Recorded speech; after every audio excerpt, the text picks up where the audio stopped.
Opa, mais um vídeo aqui em que eu vou falar sobre um filme e analisá-lo perante a ciência comportamental. E o filme da vez, que eu vou usar muito para tratar da questão que a gente sempre fala, né, o sentido da vida, é o filme da Disney, chamado Soul. Filme super recente, lançado esse ano, né, da Disney, e filme maravilhoso. Então se você não assistiu ainda, eu recomendo que você pare, vá assistir, porque eu vou contar sobre o filme, vai ter spoiler e vale super a pena. Assiste, sério, o filme é muito bom. E assim como eu fiz no filme do Divertidamente, esse vídeo eu vou tratar do filme, só que eu vou tratar do aspecto científico, então eu vou falar de pontos positivos, que o filme trata muito bem, e também pontos que ele não trata tão de acordo do que a gente conhece na ciência. Começando a falar sobre o filme, nós temos o Joe, que é o principal personagem, que é um professor de música, de colégio, que é muito apaixonado por jazz. Só que o filme mostra que nesse estágio da vida que ele está, não é da maneira que ele esperava, que ele queria que fosse.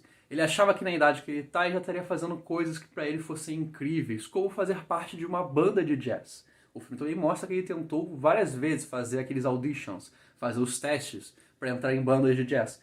Ele nunca conseguiu. E o filme retrata muito bem isso, pois o dia que a gente está acompanhando da vida dele é o dia em que a diretora da escola que ele está trabalhando, aparentemente é um trabalho mais, sabe, cobrindo, um trabalho meio de fazer bico, ela oferece um emprego efetivo para ele ser realmente funcionário daquele colégio. O que é uma coisa ótima, porque ele teria muita segurança de carreira. Só que ele não fica feliz com essa notícia, ele agradece, só que ele sai desanimado de lá, porque quando ele era criança, o pai o levou para um bar de jazz, que ele achou que seria chato, só que quando ele viu, ele sentiu aquela paixão inacreditável por um elemento específico, que é aqueles tons de música, aquele estilo, tudo aquilo foi muito apaixonante para ele. E trabalhar com música, com criança, apesar de ser uma coisa legal, não era aquilo, ele queria viver daquela paixão. E essa vai ser minha primeira provocação para você, só que não necessariamente é uma crítica ao filme, é mais uma provocação para te questionar e você sair daqui pensativo, é um questionamento filosófico. Como você deve ter visto, caso você tenha assistido o filme, é usado a música como um elemento cativador, sabe? A paixão do personagem principal, aquilo que ele quer fazer para a vida. Só que música é um elemento fácil de você se apaixonar. A gente tem muitas pessoas que seguem a carreira de querer ser músico, é um mercado muito competitivo. Porque é algo que meio que todo mundo é um pouco apaixonado, todo mundo tem sua banda favorita. É uma das perguntas que a gente sempre faz, qual que é a sua banda favorita? Cinema é um pouco parecido também, são elementos fáceis de se apaixonar. O que eu vou levantar aqui, talvez você já saiba disso também, é que a gente pode ser apaixonado por diversas atividades, que nem muitas vezes pouca gente gosta, na verdade. A gente pode ser apaixonado por coisas que muita gente gosta, como esportes, pode ser apaixonado por futebol, pode ser apaixonado por coisas que pouca gente gosta, como resolver equações, como fazer programação, como jogar LOL, tá? Que tem muita gente que gosta disso. Mas pode ter várias atividades que você pode sim ser apaixonado. Você pode ser apaixonado em julgar as pessoas, em ser um crítico de alimentos. Isso pode virar uma carreira, assim. E aí fica o questionamento filosófico para você, que eu não vou responder aqui. Será que as pessoas, dado que o Joe ele não escolheu se apaixonar, isso fica muito claro no filme, nem isso realmente a gente se vê na vida real, a gente nem sempre escolhe o que a gente vai se apaixonar, talvez nunca a gente escolha. A gente simplesmente se sente tocado por aquela atividade, ou até por aquela pessoa, pode ser paixão também por pessoa, e a gente não é bem uma escolha. Então, foi o questionamento.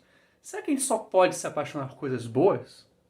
Será que tal qual relacionamentos em que a gente pode se apaixonar por pessoas ruins, a gente pode ser apaixonado por atividades também ruins? Atividades ruins para a sociedade? E se a paixão da pessoa for, não sei, abater gado? Se a paixão da pessoa for matar vacas? Aquilo dali que faz ela se sentir viva plenamente, é a única coisa que faz. Isso é possível? E se for? E aí, então, pode ter paixões que são ruins para a sociedade? Como é que a gente lida com isso? Fica aí o questionamento, não vou responder. Mas tá, voltando ao filme, como eu falei, ele sai desanimado do colégio. E por que acontece isso? Porque ele é frustrado. Ele realmente não gosta de dar aula.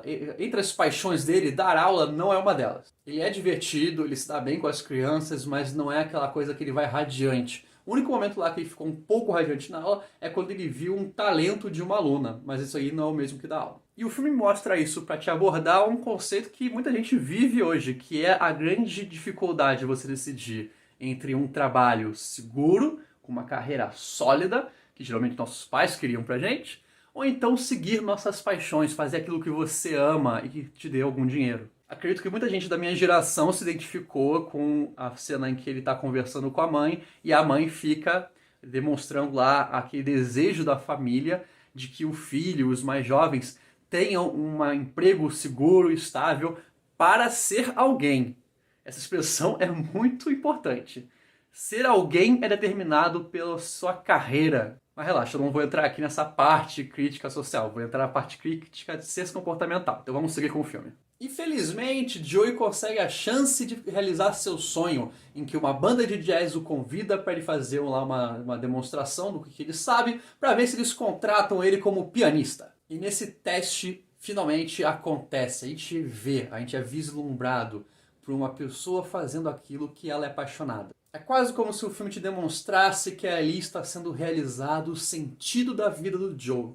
É tocar o piano, encantar as pessoas com a magia dele, vamos dizer assim. E nossa, que momento alegre. Depois de todos esses anos tentando, ele consegue, a banda fala para ele aparecer à noite para tocar com eles, e é um momento de alegria. Joey tem chance de estar presente numa banda de jazz super conceituada e parar de dar aula naquele colégio que ele não gostava tanto. Só que a vida é uma caixinha de surpresas. E nesse momento de êxtase e de alegria, o Joe morre da maneira mais simples, mais mundana possível, caindo num bueiro que estava aberto. É nesse momento que ele vira um espírito, ou então uma alma. E muito importante, aqui nesse filme é tratado a existência de almas e espíritos, seja lá como você queira chamar, mas é tratado isso como existente, em outro plano, o que não é problema nenhum. Só que isso não é científico. Quer dizer que porque não é científico é errado? Não, é só que não há como provar que isso é certo, apenas isso. Então relaxa aí. E a questão é, eu construo a minha análise aqui nesse vídeo toda com base em ciência. Então eu vou tratar essas almas, ou então espíritos, como sendo uma metáfora. Não vou entrar nisso, vou entrar em outras questões. Até porque a ciência nem se pretende abordar isso. Então, relaxa. E continuando, o Joe está lá, virou uma alma, ele está numa esteira que está indo para o além, ele vê outras alminhas indo, e está muito óbvio o que está querendo dizer lá naquela metáfora toda, de que ele está indo para o pós-vida, seja lá o que tiver lá. É a luz no fim do túnel. Ele se recusa a ir porque ele acabou de realizar o sonho. Ou melhor, ele vai realizar ainda. Ele está a um passo de realizar o sonho, que é tocar naquela banda no meio da noite, com a galera ouvindo e encantando todo mundo. Então ele foge, ele consegue sair da esteira. Tem lá um campo de força e tal, mas ele cai. E ele cai num lugar chamado o Grande Antes. Um local em que as almas ainda não nascidas aprendem sobre as paixões da vida. E a gente vê que nesse local, as alminhas que ainda não nasceram, elas já têm uma definição de como vai ser a personalidade delas. Tem cenas em que mostram as alminhas que estão mais neutras entrando numas casinhas que moldam, literalmente moldam a personalidade delas. Elas saem lá de maneira completamente diferente. Aparece lá as alminhas saindo como pessoas super carismáticas, elas entram normaisinhas, como se fossem robozinhos, e aí saem toda carismática, conversando pra caramba, tagarela. E também tem aquelas que saem todas introvertidas, e é como se fosse uma roleta. Completamente ao acaso vai ser daquela forma que vai reger a vida dela. E é realmente muito engraçado, tem cenas muito boas, tem uns funcionários lá nesse lugar que não são alminhas antes de nascer, são como se fossem entidades atemporais, parecem adultos. E aí mostra, vocês 6 vão lá e vão virar introvertidos, vocês 8 vão virar carismáticos, vai lá. E realmente é bem engraçado a cena. Tem até uma hora que o Joe, em forma de alma, tá lá descobrindo como tudo funciona e a gente vai descobrindo com ele. E aí tem uma cena, apresentação, como se fosse um vídeo gravado explicando como é que é todo o processo. E mostra uma alminha dando uma entrevista contando sobre como foi pra ela ganhar a personalidade. E ela fala, eu sou um megalomaníaco manipulador que é intensamente oportunista. Então o filme tá te tratando, tá te explicando que a alminha, a pessoa quando nasce, já tem lá tudo como vai ser a personalidade dela. Que ela descobre nesse grande antes da vida. E é aí que realmente vai entrar a ciência comportamental. Vamos lá, porque agora realmente vai ser crítica mesmo. Isso daí não é verdade, não está certo. Tem muita corroboração científica mostrando que não é assim que funciona. Eu estou falando especificamente dessa ideia de que a gente já começa a nossa vida com uma personalidade montada. Isso não existe. E para explicar bem isso, eu vou trazer duas ideias para você. Uma é que tem escolas de psicologia, linhas de pensamento, que nem aceitam que existe uma personalidade. Vamos lá, que é meio complicado. A ideia é que o que a gente chama de personalidade, na verdade, é o seu histórico de vivência mais o ambiente atual. Então, se você fica irritado porque um copo d'água caiu e manchou a sua blusa, É porque você aprendeu ao longo do seu histórico, sem nem perceber, você aprende, você absorve isso, geralmente na época da infância, que você tem que agir desse jeito, que essa é a maneira socialmente aceita, é a maneira correta de você agir quando um copo d'água cai na sua blusa. Aí tem muitos estudos e análises sobre isso, tem inclusive alguns que mostram que, e muitos pais podem ter percebido isso também, não é tão difícil perceber. A criancinha, quando ela está ainda, não tem uma personalidade muito própria, ela está se desenvolvendo, digamos que ela cai no chão, dá um tombo feio. Ela não chora automaticamente. Ela se levanta com um susto, ela está digerindo a dor ainda, ela olha para os pais, para ver a reação dos pais. Se os pais começam a rir, se os pais, ou então não rir da cara dela, mas sabe, tratam como se fosse uma coisa não grandiosa, tipo, opa, machucou? Opa! Ela pode chorar, pode ser que sim, mas não vai causar um sentimento tão estressante, não vai ser uma grande acontecimento. Agora essa criança cai, os pais começam, ai meu Deus, leva pro hospital, meu Deus, vai morrer. Aí então, o que você está ensinando para sua criança que sempre que ela se machucar, ela tem que ir para o hospital, ela tem que tratar aquilo como se fosse uma fratura exposta. Então, qual que é o certo? Não tem. Cada um vai criar da maneira que achar que tem que criar e é isso aí. Só que, né, às vezes prezar pelo equilíbrio é bom. Você vê como é que está a criança. Então, com esse aprendizado, que a pessoa vai saber como se portar nas diferentes situações, e isso que os outros vão chamar de ser a personalidade dela. Quer ver como essa personalidade é difícil? Primeiro, se eu vou trazer aqui a teoria dos traços que tem na psicologia, a gente vê que teste de personalidade, quando você aplica para uma pessoa, aí dá personalidade ABC. Quando você aplica de novo depois de poucos anos, deu outra. Então, é muito volátil. Não, as pessoas... Isso é muito corroborado na ciência. As pessoas não têm uma personalidade fixa. Se estiver interessado pelo assunto, pesquisa no Google acadêmico, Big Five, que é um tipo de questionário de personalidade que atualmente tem sido um dos mais utilizados, porque ele é um pouco diferente. Ele não define uma personalidade, ele define níveis de competências para as pessoas e isso é um pouco mais acurado. Bem, mas também é um pouco mais amplo. Você não vira para a pessoa e diz, você é tal coisa. Não.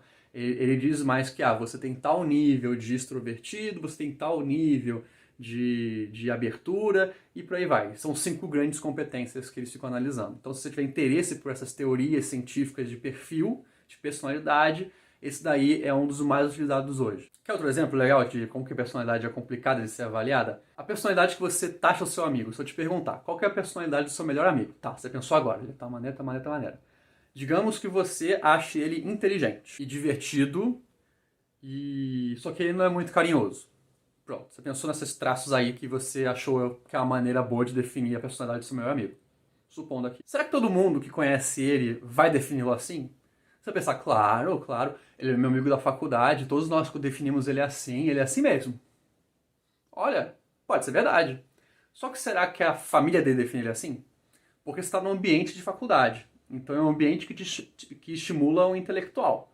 Então ele pode ter tido muitas oportunidades do ambiente, ou seja, da sala de aula, ou então do ambiente do campus, ou então até nos bares que o pessoal às vezes faz sobre matéria científica por causa da faculdade, de mostrar que ele é inteligente. Talvez a família não tenha tido esse espaço com ele. Então quando você pergunta para a mãe dele a personalidade dele, ela pode nem pensar em inteligência. E se perguntar para a namorada ou namorado dele, será que eles vão achar que ele não é carinhoso? Ou será que com eles ele é? Então, a verdade, imagina que você é um pontinho no quadro. E em volta de você tem seus amigos, suas famílias, cada um é um pontinho. Para cada um deles, para cada um desses pontos, vai ter uma definição diferente de qual é a sua personalidade. Qual que é a certa? Vai ter gente que vai dizer que tem um teste que você pode fazer, um questionário de 50 perguntas que vai te dizer. Eu não sou um desses. Eu acredito que não. É muito mais complexo que isso. Se eu tô certo ou errado? Não sei. Tô muito humildão hoje. Nossa, Antônio, que chato. Não dá pra dizer nada. Então, gente, ciência é chato mesmo. É difícil. É você sair questionando tudo e... É difícil mesmo. Mas é muito legal. Sério, é muito legal. É muito divertido. Ciência. Eu tinha planejado também falar sobre um estudo que mostra que o próprio nível de inteligência, da forma que a gente mede, ou seja, o QI especificamente, que é uma inteligência bem específica, o nosso genético tem muito peso para essa definição de inteligência. Então tem estudos usando irmãos gêmeos de várias famílias, mostrando que O seu material genético é sim importante para o limite do nível de inteligência que você consegue ter. Só que vai demorar muito para eu explicar tudo isso daqui, mas existe, eu vou ver se eu acho e boto aqui na descrição do vídeo. E a conclusão que a gente pode ter é que a nossa personalidade, na verdade, é um padrão de respostas que nós damos para os estímulos do ambiente. De novo, a personalidade é um padrão das respostas que nós damos para os estímulos do ambiente. E isso vai ser uma combinação de várias variáveis que se dividem entre variáveis genéticas e ambientais. Ou seja, do que você herdou geneticamente dos seus pais. Algumas pessoas são sim, por questões hormonais, por questões biológicas, mais propensas a sentirem raiva, a terem determinadas atitudes, a serem mais propensas a risco e por aí vai. Só que o seu histórico de vida, as pessoas que você conheceu, quem é a sua família, aonde você morou, as amizades que você fez, tudo isso também vai ser moldado junto com a sua parte genética, e aí vai sair alguma coisa que a gente vai identificar como personalidade. Tem estudos que falam que até a língua que você é alfabetizado primeiramente molda o seu estilo de comportamento com relação ao ambiente. Então, é muito difícil, gente. Esse lance de personalidade é muito difícil. E não, eu não vou nem começar a falar sobre astrologia aqui. Não. Simplesmente não. Mas eu falei porque eu gosto de treta. Vamos continuar. Voltando para o filme, nesse lugar aí que eu falei, o grande antes, também tem algumas figuras que são os mentores dessas alminhas que não nasceram ainda. Que pelo que o filme explica, são almas já vividas, geralmente almas que foram muito relevantes para a história mundial, filósofos, grandes nomes da história humana, e elas estão lá para ajudar essas alminhas que não nasceram ainda a descobrir qual que é a faísca delas, ou a inspiração delas. Que no filme é tratado como se fosse realmente uma paixão, aquilo que acende, nossa, isso é muito legal, eu quero fazer isso mais vezes. Aí eles chamam de faísca. E o Joe, nosso protagonista, vira, por acaso, o mentor de uma alminha chamada Alminha, ou então, Alminha não, Alma 22. Ele, por acaso, vira mentor dela, só que ele topa porque ele vê que se ele conseguir fazer ela descobrir a faísca, ela vai ter lá um broche que fica completo, e aí ele pode usar esse broche para voltar para a Terra, voltar para o corpo dele e realizar o sonho dele. Ou seja, ele queria roubar ela. Então ele começa a saga para tentar descobrir a faísca da Alminha 22, que pelo número você vê que ela tá lá há muito tempo e ela nunca se interessou por viver. Ela é super rebelde, super diferente e ela não vê objetivo na vida humana na Terra. Aí eles vão lá para o lugar que eles chamam de salão de tudo, que é onde essas alminhas elas experimentam atividades que estão acontecendo na Terra para elas tentarem descobrir essa inspiração. Só que nada dá certo. Enquanto a alminha 22 está lá, achando tudo chato, tudo nhé, você vê outras alminhas jogando futebol e aí o broche dela se completa, atirando arco e flecha, tocando música, cozinhando, e elas acham aquela inspiração, aquela faísca. Menos a alminha 22. Nada atinge ela. Aí rola alguns desentendimentos entre o Joe e a Alminha 22. A Alminha 22 descobre que o Joe não é o cara que era para ser o mentor dela e está querendo voltar para a vida na Terra. E aí ela vê aquilo também como uma oportunidade. Ela quer usá-lo para dar o broche dela e ela não ter que ir para a Terra nunca. Então acaba que os dois têm como usar um ao outro em benefício próprio. A gente vai descobrindo esse mundo aí do Grande Antes. Tem uma hora que a Alminha 22 leva o Joey para um lugar que fica entre o mundo real e esse mundo, esse outro plano, que eles chamam de a Zona. E é lá que ficam as almas das pessoas que estão vivas na Terra, quando elas estão fazendo aquilo que as inspiram, aquele momento de paixão, aquela faísca acontecendo, que é bem a metáfora para quando você está fazendo aquilo que você ama, você se sente, sabe, elevado, você está quase chegando no plano espiritual. Só que a parte que eu achei mais interessante é que nesse lugar, nessa zona, também existem as almas que estão na obsessão. São almas perdidas. E isso, sim, é uma metáfora científica também. Incrível. Ela é muito boa e ela combina muito com a realidade. O que é essa metáfora da obsessão? É que quando você está lá, você está fazendo aquilo que você ama, e você se perde naquilo demais, você só consegue pensar naquilo, você se desconecta de todo o resto do mundo, dos seus amigos, da sua família, aquilo vira, assim, uma obsessão. Eu vou usar o mesmo exemplo do filme, que eles usam um trader. Olha que coisa perfeita! O meu mercado ainda, mercado financeiro, putz, aí sim, aí sim. Ó, a ideia é que você descobre algo que você tem paixão por aquilo. No exemplo do trailer pode ser ver os números numa tela, ver as transações sendo feitas, ver os níveis dos ativos subindo e descendo, ver o lucro caindo na conta. Tudo isso, assim como eu falei no início, paixão não precisa ser só música, ser esporte, ser fazer cinema. Pode ser você ficar numa tela fazendo transação econômica, fazendo transação financeira. E aí você consegue englobar aquilo na sua renda, você consegue viver disso, ganhar dinheiro com isso. Então, no exemplo que a gente está usando, você vira um trader. E você é ótimo nisso, aquele momento que você está naqueles monitores, esse momento de alegria, você está lá, você está sendo caralho, tudo é ótimo lá. E aí você começa a contar com seus amigos, você fala sobre trade, você fala sobre o mercado, e aí você começa a fazer mais amigos que gostam disso, porque quando você fala sobre isso, eles gostam de ouvir e eles falam de volta, então você acaba se fechando mais para esse grupo. A comunicação com quem não fala sobre isso se torna mais difícil, então você acaba ficando cada vez mais com um grupo que só fala sobre isso e se fechando mais na sua atividade. É quase como se fosse um vício, você nem percebe que você só pensa nisso, só faz isso. Chega então uma hora em que você se desconecta de tudo, você só pensa naquilo. E é nesse momento em que vira uma obsessão. Depois disso acontece uma série de coisas, eles descobrem como voltar para a Terra, como sair daquele plano do grande antes, e eles fazem lá o que tinha que fazer, só que acontece um erro, quando eles vão voltar para a Terra, a Alma 22 volta junto, e quando volta, o Joey acaba entrando com a alma dele dentro do corpo de um gato, e a Alma 22 acaba entrando no corpo do Joey. E aí, de novo, muitas situações engraçadas do Joey tendo que lidar com ser um gato e a Alma 22 tendo que lidar com ser um humano de idade média, e inclusive de idade média, de meia idade, inclusive ela nem sabia usar as pernas, é engraçado e tal. Só que a parte importante é, mesmo em toda essa situação louca, ele acabou de descobrir que é um plano pós-vida, ele conversou com almas, ele conversou com entidades de outro plano.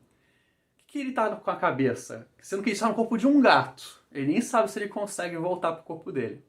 O que está na cabeça dele é voltar pro corpo dele, sim, só que com o propósito de à noite conseguir tocar com a banda de jazz e realizar o sonho dele. O que está acontecendo é que o filme já está te dando pistas de que o Joey tinha com o jazz era uma obsessão. Ou melhor, estava chegando muito perto de virar uma obsessão. E tem uma cena que ele tem que cortar o cabelo, porque ele tem que estar apresentável lá para tocar na banda de jazz, que é realmente uma área em que as pessoas têm que estar, são sempre muito arrumadas. Ele tenta fazer o corte ele mesmo em forma de gato, enquanto a Alma 22 está no corpo dele para fazer o corte de cabelo, claro que dá errado, e eles decidem que eles têm que ir numa barbearia, ou melhor, o Joey decide que eles têm que ir numa barbearia que ele conhece lá para fazerem o corte. E essa cena da barbearia é super importante, pois nela é colocada uma coisa muito real. Nem todo mundo tem como fazer coisas incríveis, fazer coisas que a gente normalmente considera apaixonantes. A exemplo do barbeiro que está cortando o cabelo do Joey, e ele está super feliz, ele está ótimo.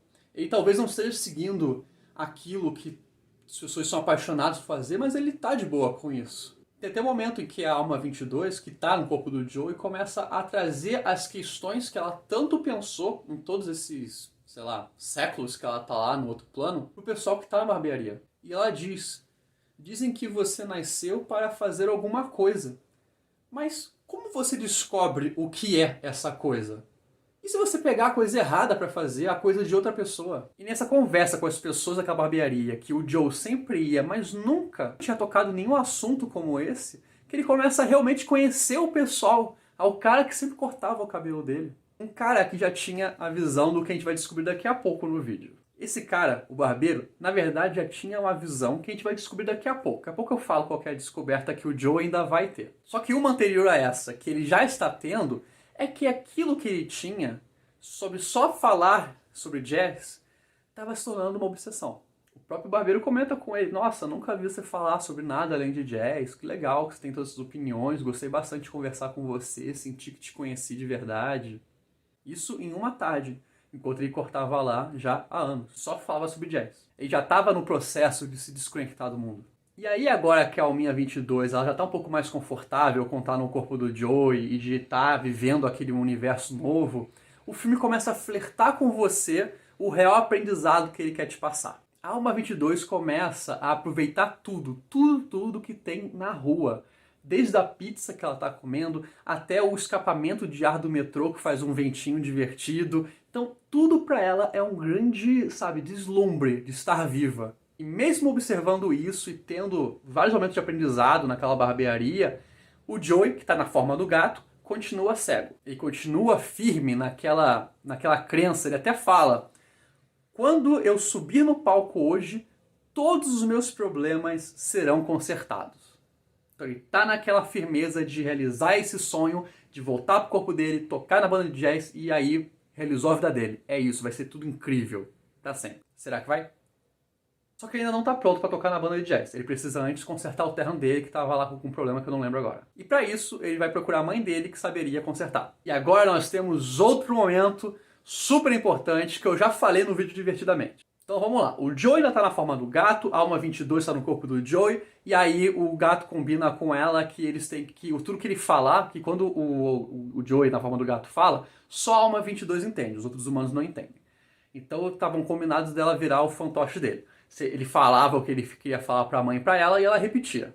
Aí ele vai, pede pra ela consertar o terno, aí ela entende que ele vai lá fazer um teste pra tocar a música de jazz e ela tava na vibe dele largar essa ideia maluca e aceitar o emprego seguro no colégio dando aula de música. É o sonho dos pais de ver os filhos numa carreira segura que vai prover pra eles e eles não vão passar por problema nenhum a vida toda. Aí eles brigam, ele se irrita. E aí ele fala em forma de gato, sabendo que a mãe não vai escutar. Ele fala o seguinte: minha mãe nunca entendeu o que eu estou tentando fazer da minha vida. E ele fala isso já querendo ir embora.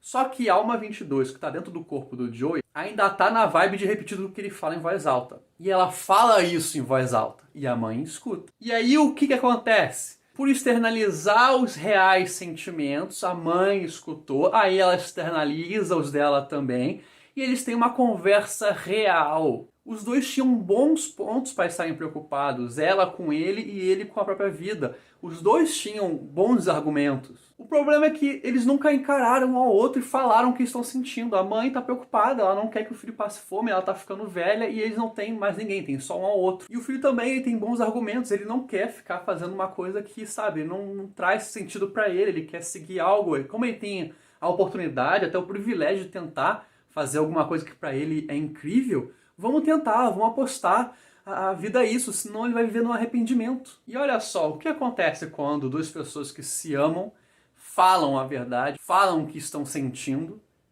eles se resolvem, eles se entendem. Claro, vai dar sempre certo? Não, vai depender de muitas coisas, de qualquer história, qualquer forma que você fala, tudo isso é importante. Para eles, deu muito certo e é realmente saudável você colocar pra fora o que você está sentindo. Então termina com ela dando um terno super lindo pra ele e aí ele está pronto para realizar a obsessão, para realizar o sonho da vida dele. Que algo inusitado acontece. Eles já tinham até um plano para conseguir trocarem de corpos e o Joey voltar com a alma dele pro corpo dele, só que a Alma 22 está se sentindo muito realizada estando viva e se convence que ela precisa continuar no corpo do Joey para encontrar a faísca dela. Porque ela não vai encontrar naquele lugar artificial do plano lá, do Grande Antes. Ela precisa estar lá, vivendo, e a sensação é incrível. Só que de qualquer maneira, eles acabam sendo levados para o Grande Antes por um dos funcionários, que estava já caçando eles há um tempo, para conseguir consertar as coisas e botar todo mundo no seu lugar. E aí, finalmente, no filme é revelado o grande segredo, quando o Joey está lá, de volta no Grande Antes, conversando com um dos funcionários, num diálogo, é explicado que esse lance da faísca, esse lance da inspiração, da paixão, meu irmão, isso não é o sentido da vida. Você tá louco? Não é o nosso propósito seguir isso. Isso é uma coisa que dá sabor à vida, mas não é o sentido dela. Olha, a metáfora boa, inclusive. A comida, o sentido dela tem uma especificidade, é você manter o corpo. O sabor é um bônus, é uma coisa que é agradável, é gostoso. E é isso que é a nossa inspiração, a nossa faísca, as nossas paixões. É o sentido da vida? Não necessariamente. O problema é que o Joey já era tão convencido de que o jazz era o sentido da vida dele, que para ele é absurdo imaginar que a faísca, que a paixão por essa música, não é isso, é menos que isso. Então, não faz sentido. Ainda assim, ele continua obsessivo para chegar lá e tocar com aquela banda famosa. E aí tem uns momentos lá de desavença com a Alma 22, ele sai irritado, ela joga o broche dela para ele poder voltar para a Terra, ele consegue, volta pro corpo dele e tá lá triste e irritado porque brigou com a Alma 22 e já estavam tendo um laço de amizade forte, mas ele tá lá para resolver o sonho dele. E ele consegue, ele chega a tempo. Inclusive ele fala a frase antes de começar a tocar, que é: se prepare, Joey, sua vida está prestes a começar. O cara já tá na meia idade. Falar essa frase é muito complicado, é um prato cheio para um terapeuta. E ele toca, e é incrível, e é maravilhoso. E termina a noite, termina o show, e eles saem. E ele tá feliz, ele tá satisfeito, mas ele olha assim e pensa: e agora? O que acontece? E fica a pergunta: e agora? Ele esperou a vida inteira por esse momento. E foi um momento incrível? Foi. Foi um momento mágico? Foi. Foi maravilhoso. Foi um momento assim de plenitude absurdo. Mas ainda é isso. É um momento. Ainda é apenas parte da vida. E não o motivo, ou o propósito, ou o complexo de tudo que é a vida. É parte dela. É muito diferente.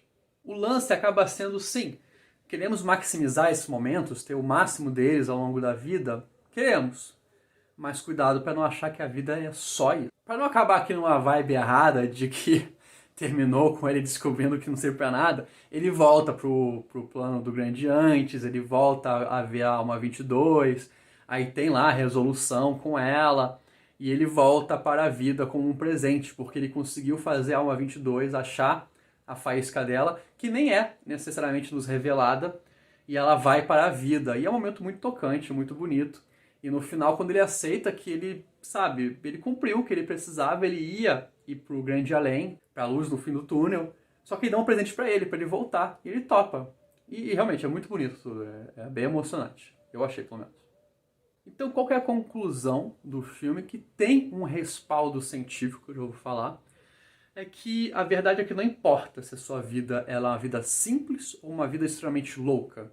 Se você viajou o mundo inteiro ou então se você nunca saiu da sua cidade natal. O propósito das vidas, de todas as vidas, não é necessariamente isso, viajar pelo mundo, mudar o mundo. Cada um vai ter o seu. E o respaldo científico sobre isso é que tem muitos estudos que mostram que a nossa alegria, que eu vou usar ela como um parâmetro para fechar o sentido da vida, tal, o momento que a gente está realizado é um momento alegre, tem como fazer um pouco essa parametrização. Então, os momentos que a gente é muito alegre, geralmente tem a ver com duas coisas. E aí eu vou ser muito pragmático aqui, talvez você não goste da resposta. O primeiro não está em ordem de grandeza, tá? Mas o primeiro é dinheiro. O dinheiro é importante para nossa alegria porque ele subsidia a gente. Quanto mais dinheiro, mais alegre eu sou, só até certo ponto. Tem um ponto em que não adianta, quanto mais dinheiro você tem, você realmente não aumenta muito a sua alegria. Você aumenta prazeres, mas é diferente de alegria. E o segundo ponto é o que a gente pode tratar como um amor, que são os nossos relacionamentos. Como estudos de medicina longitudinais mostram que pessoas que têm uma rede de relacionamentos mais ativa até a velhice vivem mais. Porque é uma coisa que nos traz muito, nós somos muito sociáveis. Então é até difícil colocar em palavras o quanto que é importante para a gente, para o nosso corpo mesmo, o quanto que é importante a gente se sentir fazendo parte de um grupo, se sentir sendo importante para outra pessoa, se sentir ser querido por outros. Isso daí tudo é muito importante para a gente. Tem uma pequena frase que é dita no final, em que o Joey fala que não sei como vai ser minha vida, essa segunda chance que eu tô tendo, mas eu vou vivê-la cada segundo. Isso eu entendi o que eles querem passar. Eles querem passar que não importa se tu tá fazendo uma coisa grandiosa, você tem que estar lá, no presente. É até um pouco do mindfulness, da meditação. Mas tem que tomar um pouco de cuidado, porque você também não pode entrar num frenesi de que eu tenho que estar fazendo coisa o tempo todo. Eu tenho que estar o tempo todo curtindo. Não, calma, não é bem isso. Tem que ter os momentos de você estar fazendo coisas que sejam inspirações, sejam paixões. Tem que ter os momentos que você está lá só, sabe, curtindo o nada, curtindo o simples. Eu acho que foi mais para esse lado que o filme quis falar. Então ficamos aqui hoje, com esse vídeo de ter ficado muito longo, mas valeu a pena, é um filme espetacular. Ele não segue tanto uma base científica quanto Divertidamente, mas vale a pena pela filosofia, de você refletir sobre isso. E analisa, se você já assistiu, vê de novo essas nuances que eu coloquei aqui no vídeo, porque vale super a pena, é um filme gostosíssimo de assistir. E de grandes aprendizados, acho que foram dois. O da personalidade, em que nós não temos uma personalidade vinda de fábrica, ela é moldada ao longo da nossa vida, inclusive ela muda com uma volatilidade boa. E essa parte de propósito, sentido da vida, tem que ter uma vida super louca, fazendo várias coisas para ser uma vida boa. Não precisa. Você pode ter uma vida simples, normal e achar muita alegria nela. E ser uma vida que valeu a pena sim e que é tão boa quanto a vida de alguém que viajou o mundo inteiro. O problema é que isso não é um conceito que é muito difundido porque aí dá um outro vídeo falando sobre sociedade e como que é tratada essas relações de desejo e de felicidade. Mas aí é um outro vídeo mais pro lado da filosofia e ciência social. Talvez eu faça algum dia, quem sabe. Espero muito que você tenha gostado, se divertido um pouco e, sei lá, ter exercitado, ter tido um momento aqui de faísca ouvindo sobre ciência e um filme bom. E peço, se você puder, curtir aí, compartilha com alguém que também gosta de filmes e de filosofar na ciência. E se inscreve que esse não foi nem de longe o último que eu vou fazer sobre isso. Então, valeu, gente. Tchau.